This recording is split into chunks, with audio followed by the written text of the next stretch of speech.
Thank you for having me here today as part of the virtual series, Collective Climate Action, Inspired Organizing for Our Future. My name is Rev. Lennox Yearwood Jr., and I am the President and CEO of the Hip Hop Caucus.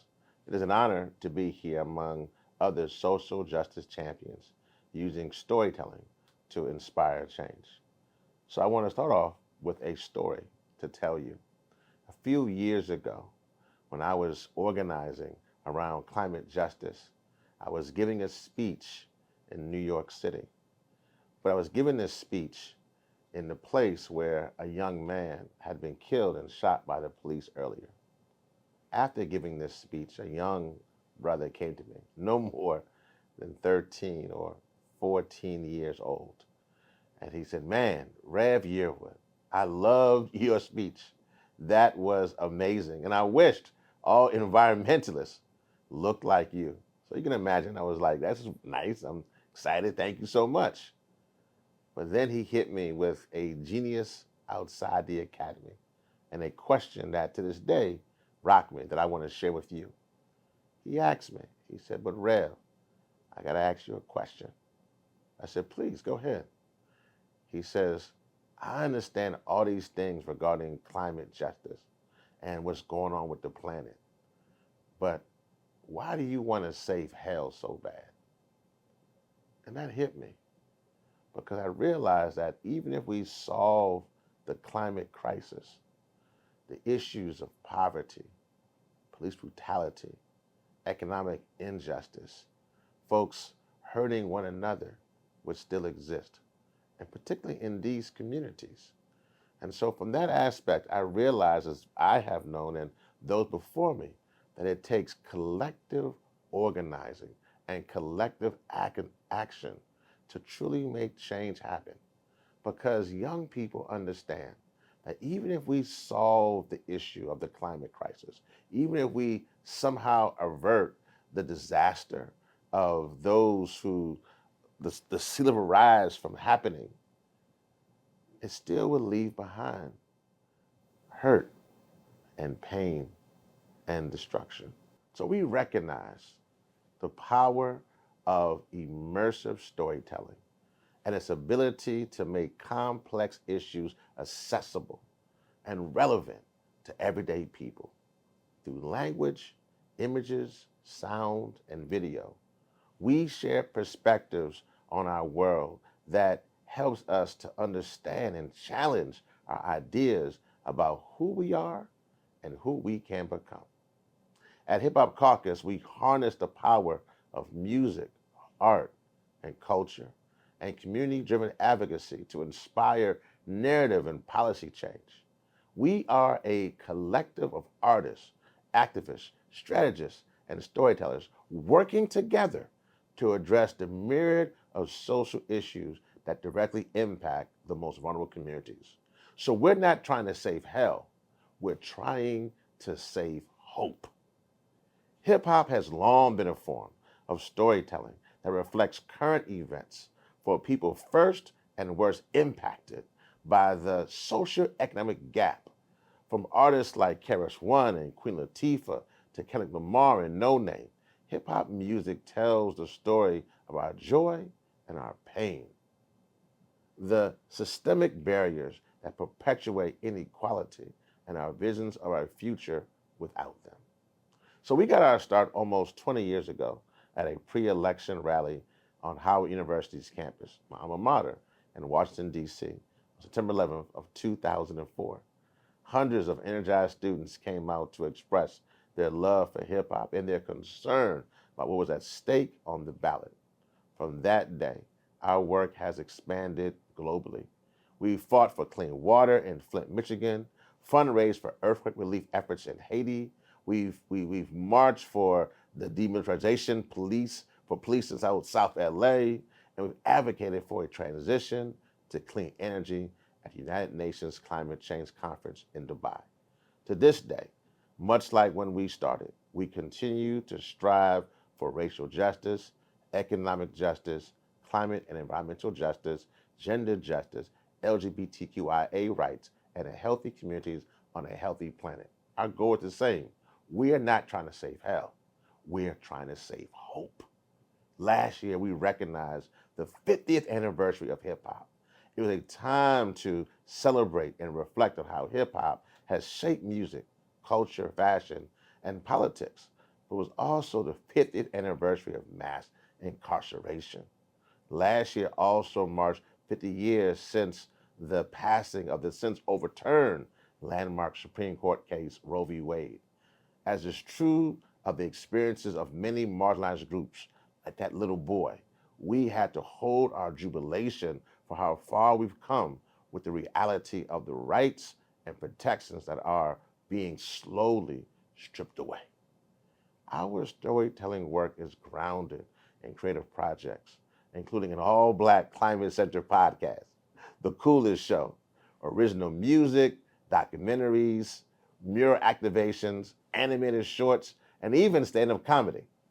In 2014, Hip Hop Caucus released the album Home, Healing Our Mother Earth, a collection of just original music and environmental theme songs featuring artists like Common and Neo and Antonique Smith.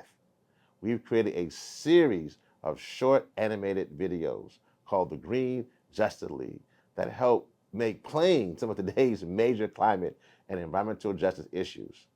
In 2020, we released a comedy special and documentary called Ain't Your Mama's Heatwave, very funny, which explores the climate crisis and historic inequalities through the lens of 4 young Black comedians in the flood risk area of Hampton Roads, areas of Virginia. This year, we're building on that Hampton Roads comedy with a new short documentary film called Underwater Projects, which features the amazing Wanda Sykes as we move more into diversified content to reach our target audience. We've partnered with the climate consultancy, the Good Energy Project, and the Center for Climate Power. We are not advising on TV and film scripts, working with Hollywood executives and writers to effectively not tell climate stories, but simply acknowledge climate in a real way. Each of these vehicles for storytelling requires imagination, courage, and vision. And each of these elements we offer to our audience as they overcome barriers to create change within their communities. Take, for instance, our podcast, The Coolest Show, as an example. Across 5 seasons and nearly 150 episodes, we've had conversations with entertainers like actress Regina Hall and elected officials like U.S. Senator Cory Booker and Congressman Maxine Waters, and activists who are transforming their communities like Isha Clark from Youth vs. Accomplice and UK-based Tory Sue. We have grown our listener base to more than 160,000 listeners, and we were awarded the W3 Gold Award for Public Service.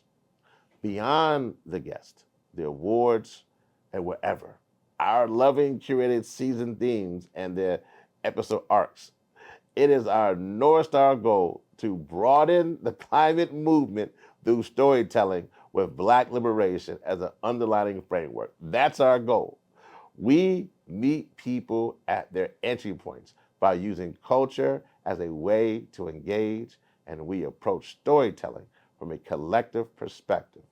It's not just the heartfelt and underappreciated individual stories that we focus on telling, but in each episode, it's the understanding that the story of our efforts to address climate change becomes more complete the more that each of us adds to it from our own perspectives and lived experiences. That's the sauce. It's this clear and consistent guiding light that has helped The Coolest Show reach new audiences, foster emotional connections with our listeners, and drive climate action that advances community-centered solutions.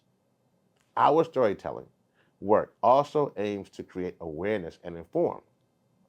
While it has been more than a half century since the signing of the National Environmental Protection Act, elected officials are still trying to eliminate pollution protection from frontline communities. Despite research showing how fossil fuels and petrochemicals have been poisoning communities since the 1980s. Cancer Alley in Louisiana is still not known to many Americans, but that's my home state. And I know that 85-mile stretch of the Mississippi River from New Orleans to Baton Rouge, where health issues like cancer and asthma are nearly a given, all too well.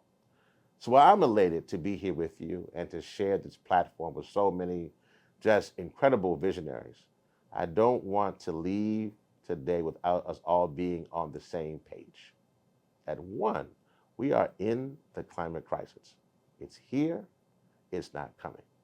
Two, we must listen to our frontline leaders about the climate crisis that they are facing and to eliminate fossil fuel extraction, the petrochemicals, the toxins, the poisoning of our air and water, and the weakening damage on the planet.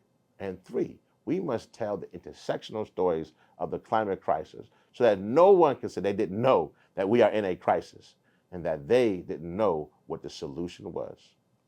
My friend Sharon Levine, Miss Sharon, whom we've had on a guest on our climate podcast, The Coolest Show, is a frontline leader living in the climate crisis now in St. James Parish in Louisiana. In her community, cancer rates are found to be 50 times higher than the national average. According to the EPA, despite this reality, the state of Louisiana has planned to expand 111 petrochemical facilities, including a $1 billion toxic plastic manufacturing facility in her community. In 2016, Miss Sharon started Rise St. James. That started with just 10 community members and her daughter taking notes to a small staff with twice as many volunteers. Her approach has been all-encompassing. She regularly attends parish council meetings, providing testimony and raising questions about proposed plants. She detailed the negative health and environmental impacts of the projects and highlighted the scale and density of the plants already operating in St. James Parish. She organized door-to-door visits to speak to residents in the neighborhoods that would be most impacted about the risks. She hosted town halls, engaged regional media, built coalitions with local civic organizations and church groups, and developed relationships with environmental and climate justice organizations in Louisiana. She was relentless, and she won. Miss Sharon tells the story of how, as a special education teacher, she felt called by the Lord to fight for her community and how she dreamed that one day St. James Parish will return to how it was when she was a little girl, before the petrochemicals and industrial pollution changed everything. Her activism and storytelling prevented the construction of another toxic plant in St. James Parish and protected residents from additional pollution, saving lives. Being intersectional with our storytelling is vital. What does that mean? In the words of Leah Thomas, that we must be intersectional environmentalists. It means that we must connect the dots and break the silos. That means that racial justice is climate justice, and climate justice is racial justice. And we understand that we must connect a dot between voter suppression and healthcare and education. We understand that we must fight for those who are fighting for clean water in Jackson, Mississippi, and we must fight for those who are in Atlanta, Georgia, saying stop Cop City. We must understand the moment that we are in right now and be willing to have uncomfortable conversations with our friends and our colleagues.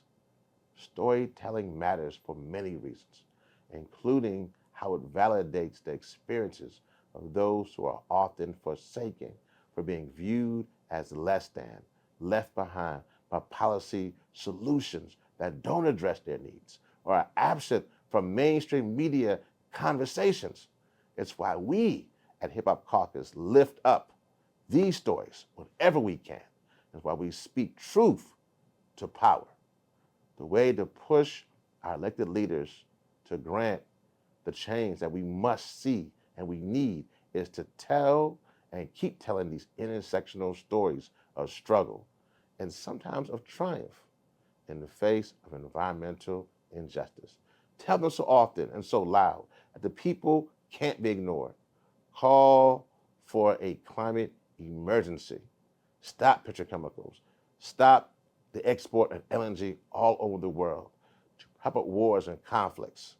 So I end with this, and I will tell you right now that as I conclude this story, 100 years from now, when it is 2124, when you look back, most of you who are watching this right now will not be here. I know I won't be here. You won't be here.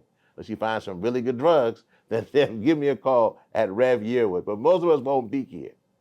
But what will be here will be our collective organizing. And if in 2124, those human beings, if they have clean air and clean water, that means that we have won. This is our moment. This is our lunch counter moment for the 21st century. We must fight for a livable planet. We must ensure that we have climate justice. And the only way that we do that is to collective organizing. I believe that organized people beats organized money every single time. So at the Hip Hop Caucus, we will continue to tell the stories and lift up the stories for our people who are oppressed and are in sacrifice zones. Because it is those stories that will lead not only to our liberation, but to our survival on this planet. I pray that wherever you are, and you listen to this, you are inspired to not give up hope. So in that story, when a young brother came to me and says, why do you want to save hell so bad? The answer is no, we don't want to save hell. We want to save hope, because it is through hope that will create change. It is through hope that will allow us to have a planet that is sustainable. It is through hope that allows us all to come there as black, white, brown, red, male, female, straight, gay, theist, atheist, humans. It's through hope that will save humanity. Organized people beats organized money every single time.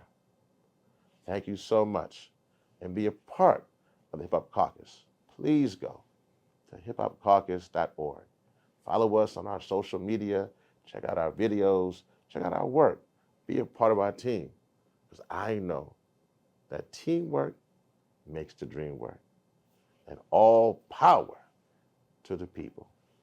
Thank you so much for having me.